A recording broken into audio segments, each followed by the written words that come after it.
You've tuned into the Bellingham Podcast for the week of April 5th, 2021, episode 186.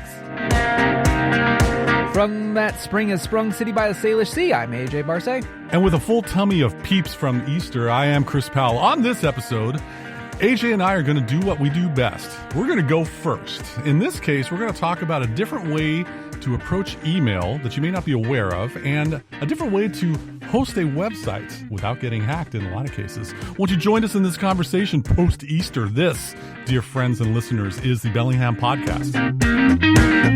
Well, happy belated Easter, Chris. Indeed. I watched the Easter Beagle on the TV, and that's always a tradition in my family. Speaking of family, they had the Easter Beagle with all the COVID stuff? Not Apple. Really speaking. I have a version of it's YouTube. The Easter Beagle. Yeah, exactly. Okay. I know a guy. I'm doing fine, thank you. Speaking of family, yes. Want to give a shout out to my beautiful wifey, Chris's wifey. That's right. Who is turning 29 today, on her birthday, April 5th. So, if you see my wife around, make sure to wish her a happy birthday. So, that being said, yeah. What the heck are we talking about? So this is whatever the heck we want to talk about. This is a no-notes episode. No-notes episode, for the Totes Magoats, notes. Totes Magoats of notes. Anyway, I had a couple ideas in mind I wanted to share with people. It involves technology, and I know, you hate your email. I got an idea for you, all right? Now, so pull up your favorite beverage, turn up the volume a little bit, and if you're in like 1.3x or 1.5x for AJ and me, maybe slow this down a little bit, because we're going to hit you with a lot of information to consider. We're going to bring it down a notch. Well, in a lot of cases, yeah. So there's a website out there, and I know everyone's got Gmail or Outlook or Comcast email or whatever have you, and for the very few of you that are of kindred spirits to me that have Proton Mail, cheers. But there's another email platform out there. New one. It's a newish one. Newish. It's called Hey. Hey. This is Hey.com, which is from the creators of the Basecamp project management software. Now, a lot of you may not know about Basecamp Project, but the CEO of Basecamp is a fellow by the name of Jason Fried. Yeah. And I know in these 186 episodes, I have mentioned Jason Fried's name before because he is one of my favorite professional influencers. Sure. I like what he says and how he says it. In fact, there is a TED Talk that Jason Fried did that I may have mentioned in the previous episode. No, I don't know which one. Go in the archives to find it yourself. There is a TED Talk that the Basecamp CEO had.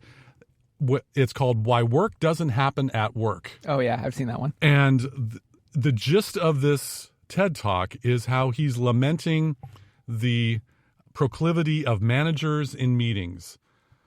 Yep. Yeah. Anyway, we're going to keep this happy. So, Jason Fried really never cared too much for email or how the email had evolved from "you've got mail," and so it's gotten to be a little bit of an adversarial monolith in a lot of our lives. Well, Hey is a website that when you sign up, you get a 2-week free trial, and then there's a paid service, which is also very helpful because you got to mean it to be able to get this. But here's how Hey works. There's 3 main portions of Hey for email. The first one's called the screener. Now, by normal circumstances, a crap ton of email. Can I say crap ton? You can say crap ton. Okay, I'll say crap ton. Even a metric crap ton. That's not that much, unless you're some people that I'm aware of. Anyway, a crap ton of email come into your inbox. I'm going to just pick on Gmail because I like picking on Google at times. And you just have to go through and click and delete or do something with that email. What Hey email, and by the way, this is H-E-Y, not H-A-Y. H-E-Y email does is it has a screener. Do you allow this person to come into your inbox? So when you get something from a retail company that sends you 8 email advertisements for saving $5 on a whatcha, you can say, no, I don't want you in my inbox. So it's basically a built-in to another service that we'd mentioned long ago. It's like Unroll, but you don't have to enroll in your Unroll to get your email. Oh, that's pretty slick. I tried. Yes, very good, very good. So the screener, do you allow this person or address to have their email arrive in your inbox? This is kind of like the bouncer in front of the club. Or Gandalf. You shall not pass!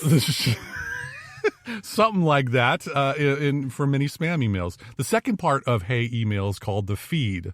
Now, the feed is for when you sign up with your Hey account. Oh, by the way, guess who got Chris Powell as an email? Oh, that name? other guy. No, me this time. Oh. Yeah, no, there's another fella out there that evidently has a Twitter handle that he's the real Chris Powell, and obviously I'm some kind of fake Chris Powell. Anyway, we'll chat in person later on when that time comes.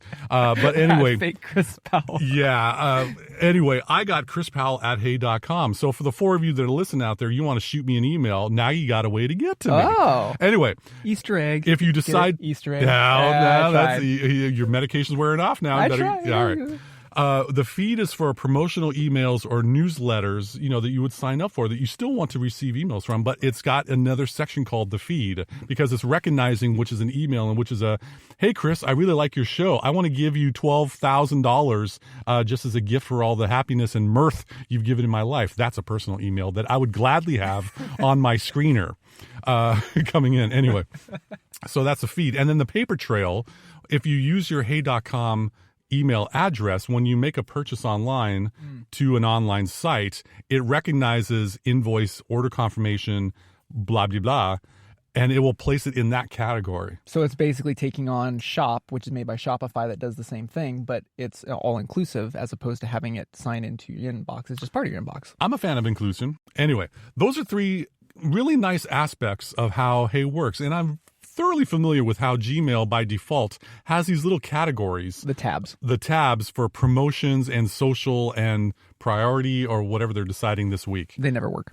Well, they work, but it's often faulty because an algorithm is a lot different than a human brain and wishes and things like that. So 3 aspects to the email inbox that kind of curate where the email is going. The inbox will be kind of like those people that you really wanted to have send you an email in the first place, like dear old Aunt Martha. Does dear old Aunt Martha really send email? Like, genuinely speaking, like, how isn't email like going by the wayside, Chris? It could be, but let me address one thing first. Dear old Aunt Martha sends emails all the time, but she totally listens to KMRE 102.3 FM. Yeah, that's right. And they're streaming all over Aunt Martha's radio space here in Bellingham and also on kmre.org. ORG for the rest of us out there. Or org. Yeah. So I just had to throw that one in. Yeah, I dig it. And actually, Aunt Martha, dear old Aunt Martha, listens to our show Saturdays at 3 p.m. on her way huge solid wood transistor radio. With the slight hum and hiss of the tubes and the amplifier. It adds a little bit more ambience to our sound. Aww. Saturdays at 3 p.m., you can see her sit in front of that radio. Okay, Chris, we've taken that. Okay, painted that picture to a T. So let's go back to the second part of the question you had. Is email a dying horse? Yes. Or something along those lines? Well, in a lot of ways, it depends on who you are as a person. Sure. I know that there are a lot of folks who are our heralded, highly regarded elder statespeople who love checking their email because their demographic loves to send them emails, especially when they're forwarded that they receive from another source. So all these little cute movies that we would normally see on TikTok or Instagram or Facebook or something like that, they will forward those videos in an email. So I think email is important for some people out there. So it is a dead horse. Okay, cool. You confirmed everything that I thought about. But, I mean, it is good to have a record of the purchases that you would make. That is true. Like invoicing and stuff. But I guess, like, for me, more and more, like, messaging, and I pick whatever platform, I don't care if it's Telegram or Wire or Signal or whomever, like, more and more direct communication, short blasting, is kind of, I'm not going to say the slackification of communication, but like the slackification of communication is kind of taken hold. And the pandemic's kind of sussed that out even more as well. The days of a long multi-paragraph letter typewritten out in an email, electronic mail, that's what email stands for, kids, by the way, is kind of going by the wayside. I think we have gotten into a place where we are into short, brief messages or sending things to each other. The attachments of photos of the kiddos. Yeah. The PDFs of whatever kind of documentation we would need. That's a good repository to have that we should totally protect. Stay tuned for a future episode on how you could totally protect your email. Or email me if you really want to learn how you can do that. That's right. But I guess where I'm going with that is like I feel like there's been this shift of direct communication. Okay, so point to point using a messaging service. And then, yeah, you're right. The business side of things, whether it's invoices or receipts or shipping or whatever, all that other jazz, yeah, fine. That's the inbox. But with a lot of people being socially fatigued with social media, do you feel like people are segueing into perhaps having their own site again? Like, is it that type of vibe that we're seeing? It could be. However, I do need to be a little bit of a gloomy Gus on this one. Oh, what, Gus? Well, I just see so many people exhausted with technology, Yeah, and sure. there is a good amount of work that it takes, and knowledge that it takes, and preparation that it will take to maintain your own site. Yeah. That being said, let's talk about what else Hey can do for you. That's what we call a segue, folks. And it's not one of those automated writer things that you see people on a decade ago. When we talk about blogs. Oh, yes. I blog regularly. Yes. And I've tried that, and I'll talk about that in a second. But blogs are a great way to get your thoughts out there for people to pay attention to. Can be. Can be. It's difficult to set up a WordPress, a MailChimp, a Substack, a Squarespace website to be able to shoot newsletters out to people. Here's what Hey does. You write an email to world@hey.com. That's a classic geek reference. Uh-huh. And you type in whatever you want, add pictures, add video, whatever, have you. And when you hit send, it is associated with your username. So therefore, people can go to world.hey.com / your username. In my case, Chris Powell, the entire name this time without numbers. Except no substitutions. Yeah. And you can create your own blog site. Very simplistic. They're really going for simple in this case. Send an email from hey.com to world@hey.com, and now you got a blog post. Right. You don't have to worry about updating a plugin, a platform, all these other things. It's all about the content. It's all about the content. And if you get tired of posting your content on social media in various avenues, here's a way that you can do this yourself. And then at the bottom of your blog post, it allows a place for people to subscribe via RSS, which I love, or send an email address of theirs to receive updates of your postings. Yeah. So here's a great way to be able to have your own little house party of your thoughts. Right. And that is a big thing that is a great idea for people who want to be able to have their voice and who may not want to have it in such a worldwide platform. Or have it squashed on a worldwide platform. Because, that's really where a lot of the fatigue comes from, is the fact that as a content creator, and hey, Chris, we've been doing this for almost, 180 plus episodes. We've gotten some terse comments over the years, and whatever. That's all right. I'm happy the people at least gave us a try. Sure. Anyway, then that's fine. But when you're a content creator and you're striking it out, pick a platform, whether it's Medium or whatever. Well, one, your content, you're giving your content away, basically, and two, it's kind of the peanut gallery approach of comments and stuff that come in, and it takes away from that person's content at times. It's not very affirming in some cases. That's where I'm getting at. Yeah. So here's the good news. With Hey Email, there's no JavaScript. Big happy about that, because web pages load up very simply. There's not a lot of bloat to it. Cross-platform, looks good. No analytics, so there's no tracking and no bloat. Very simple setup by design. Now here's the Okay. In a world that we are expecting everything to be free. In a world. Yeah, that's right. You get a 2-week free trial to test out Hey with your username that you'd have, and then it's $100 a year. They don't do the monthly thing. It's a $100 a year investment. Okay. That's a chunk of change, no question. Sure. Hence the title of this show, We'll Go First. Yeah. Well, you'll go first. You're doing this. I'll go first. Full disclosures, Chris is going on this one. Yep, I was a good boy this year. Santa hooked me up, and so I still had a little bit of cash flow left over. But I wanted to see what this was like. And in my experience, I find this to be great for people that really want to have a personal, I don't want to say vanity, but to have that personalized email address. It's nearly impossible to find your name on Gmail anymore without at least 12 numbers at the end of it. Here's a great way to be able to have a place that is very simple. Because, by the way, I'm sure all of us are exhausted at having to learn something new as a requirement for our life in technology. bust out an email, hit send, and oh, by the way, it's curating for you like a concierge in the background. And if you wanted to get into the blog game, here's a great way to be able to do that as a nice app, as a nice feature. But let's talk about the Doomsday scenario. Okay. You think that, oh, this costs a lot and such, and I'll just stick with my free Gmail, thanks very much.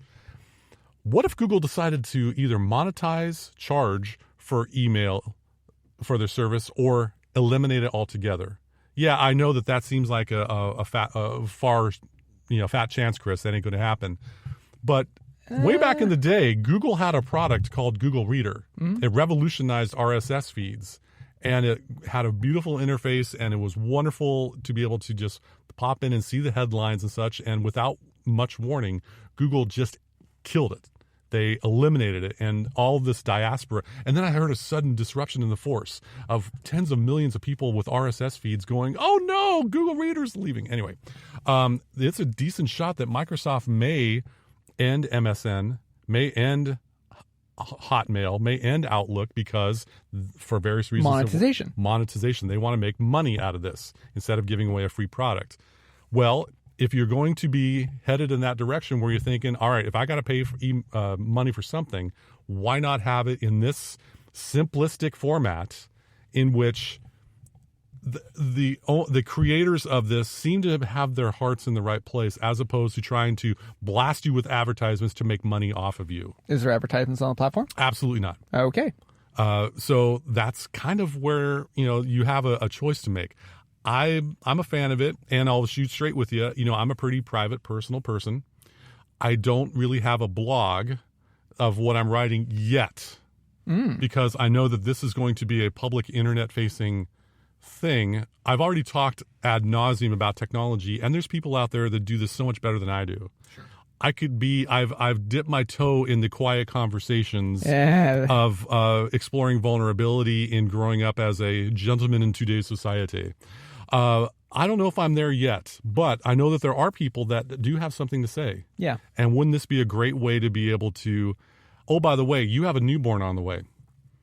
And if you were to have their name as the username, and you logged in as them and wrote letters to them as a blog post and didn't publicize it, when they turn 18, wouldn't that be a wonderful blog site for them to see all of this information? Or it'd be an embarrassing one, depending on the parent you are. Yeah. I'm just playing the other side of the fence. Here I am trying to get all schmaltzy and schmoopy and everything like that. I'm not going to let you. No, okay, well, that's just why. Tech cynic over here.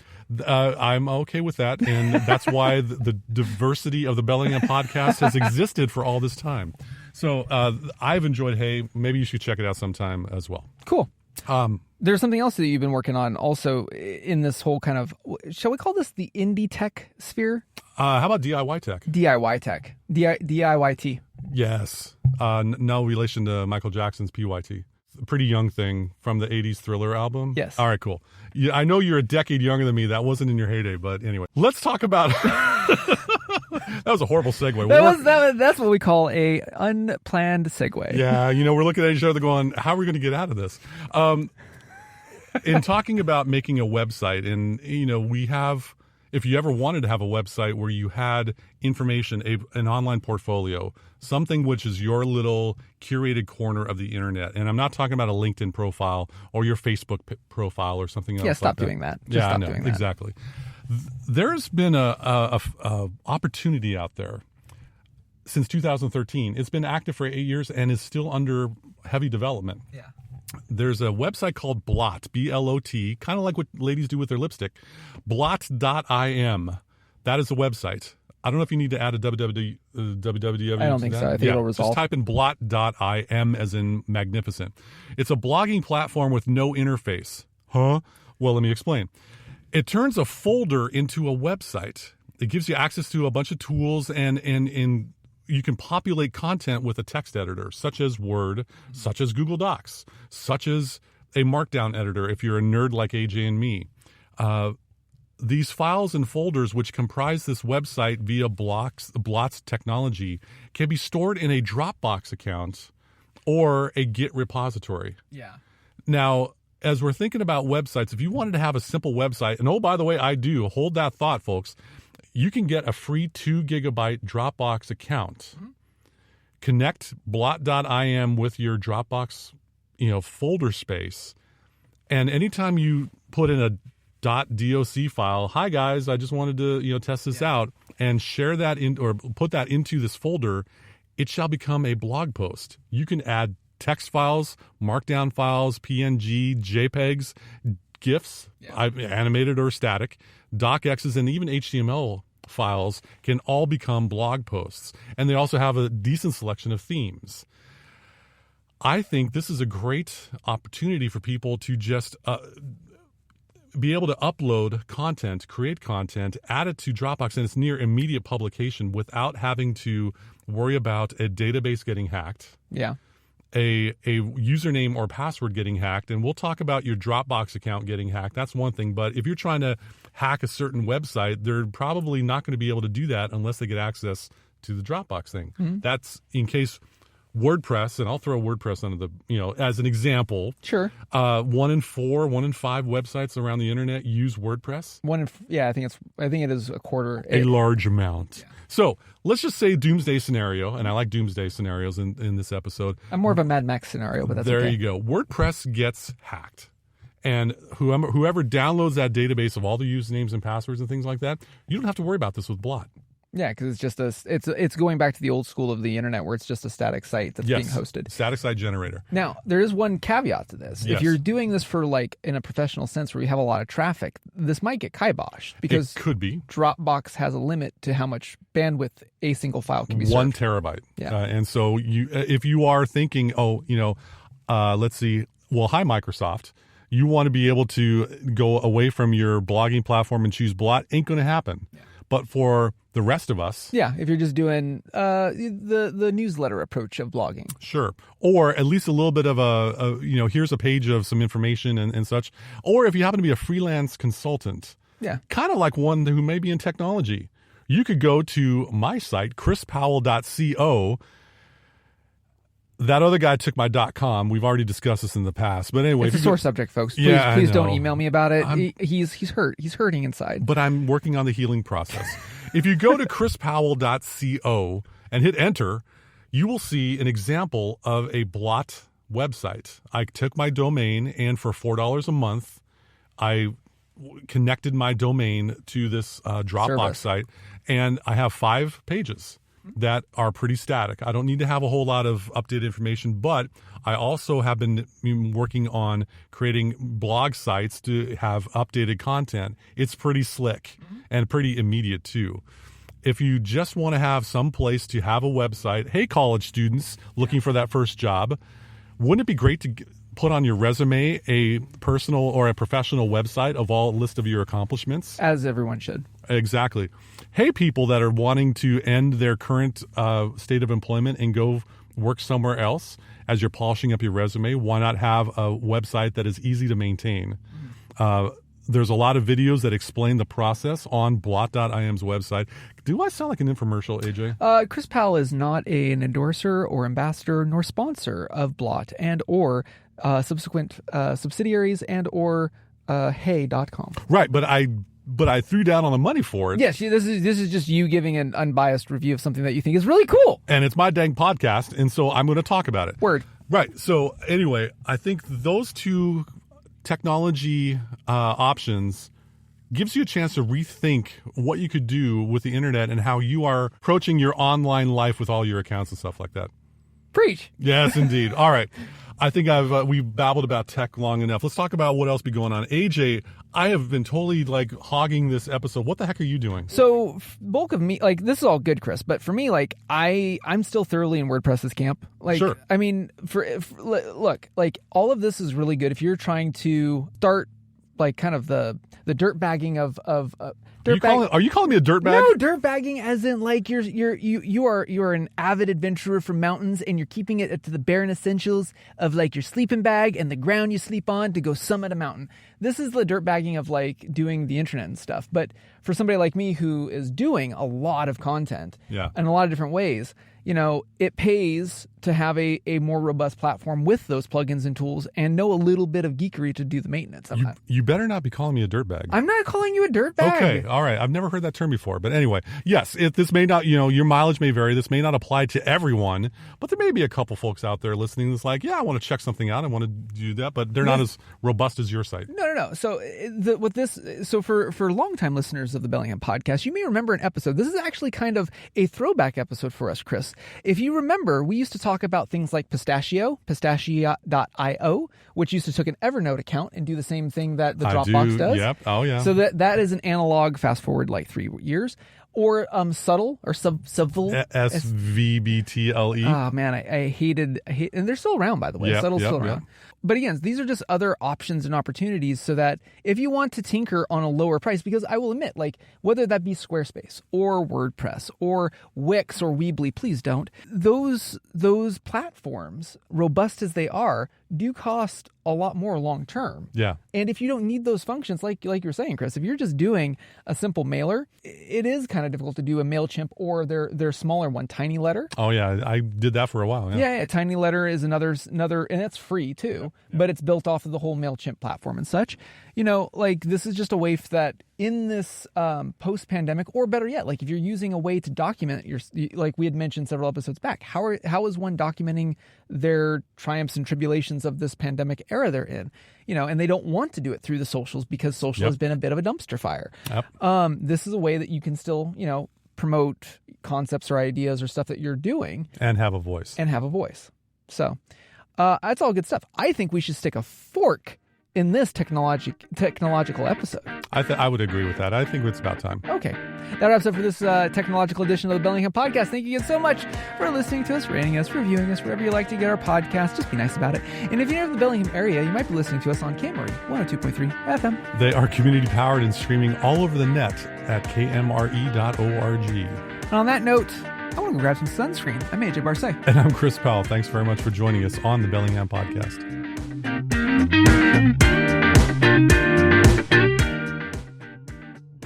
I'm definitely not seeing April showers out there. This is a great day for some sunshine. It's still 43 degrees out? Yeah, but the sun's out.